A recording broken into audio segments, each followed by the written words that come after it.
আসসালামু আলাইকুম সবাইকে, কেমন আছেন আপনারা সবাই? আলহামদুলিল্লাহ আমিও খুব ভালো আছি। আজকে আমি আপনাদেরকে বলবো একজন আনসার বাহিনী কী কী দায়িত্ব হয়ে থাকে বা তারা দেশের জন্য কী কী ভূমিকা পালন করছেন। তো চলেন ভিডিও শুরু করা যাক।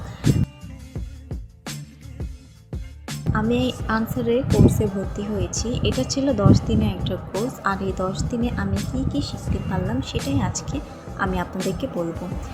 এখন চলে যাচ্ছি একটা প্রোগ্রামে, সেটা হবে বাংলা কলেজে। আজকে ছিল আমাদের নবম দিন, তো আমাদের বাস এসে পড়েছে আর আমরা সবাই মিলে বাসের মধ্যে উঠছিলাম।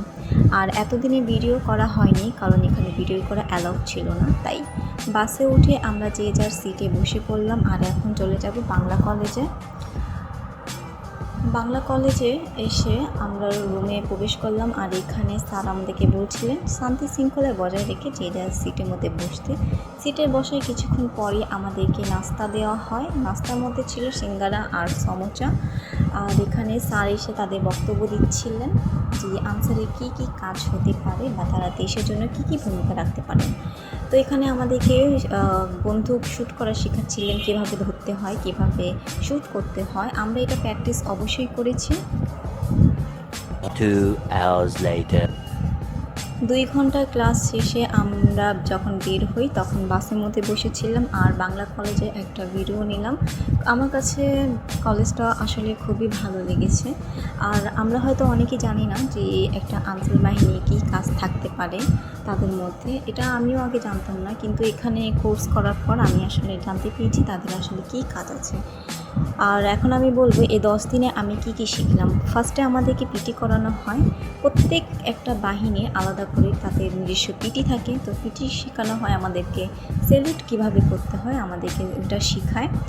আরও অনেক কিছু আছে যা তারা প্রতিনিয়ত আমাদেরকে বলেন যে শান্তি শৃঙ্খলায় বজায় রাখাই হলো একটা আনসার বাহিনীর প্রধান দায়িত্ব।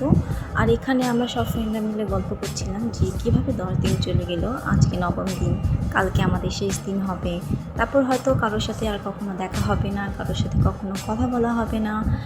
আর এটা ছিল 10 দিনের ভিডিও। আমরা যাচ্ছি শেরে বাংলা কৃষি বিশ্ববিদ্যালয়, এখানে এসেছিলাম। এটা হবে আমাদের শেষ বিদায় মুহূর্ত।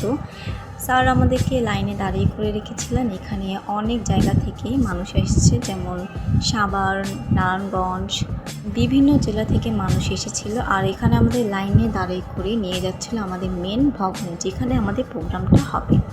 ভবনে এসে আমি তো পুরোই অবাক, মনে হচ্ছে আমি একটা সিনেমা হলে ঢুকে পড়েছি। এত সুন্দর ছিল রুমটা, যা বলার মতো না। স্যার এখানে বক্তব্য দিচ্ছিলেন। আমাদের যে প্রধান অতিথি ছিল তিনি সমাপনী অনুষ্ঠানে আমাদেরকে অনেক কিছু শেখানো হয়। এখানে আমাদেরকে শপথ করা হয়। আর এই যে ভাইয়াটাকে দেখছেন, সে কিন্তু সেলুট জানিয়ে স্যার থেকে সার্টিফিকেট গ্রহণ করলেন। আমাদের এখানে শপথ নেওয়া মুহূর্তটা আসলে খুবই সুন্দর ছিল। সব কিছু ভিডিও করা হয়নি, কারণ ভিডিও করা এখানে অ্যালাউড ছিল না। সবাই ভালো থাকবেন, সুস্থ থাকবেন। দেখা হবে নেক্সট ব্লগে। আল্লাহ হাফেজ।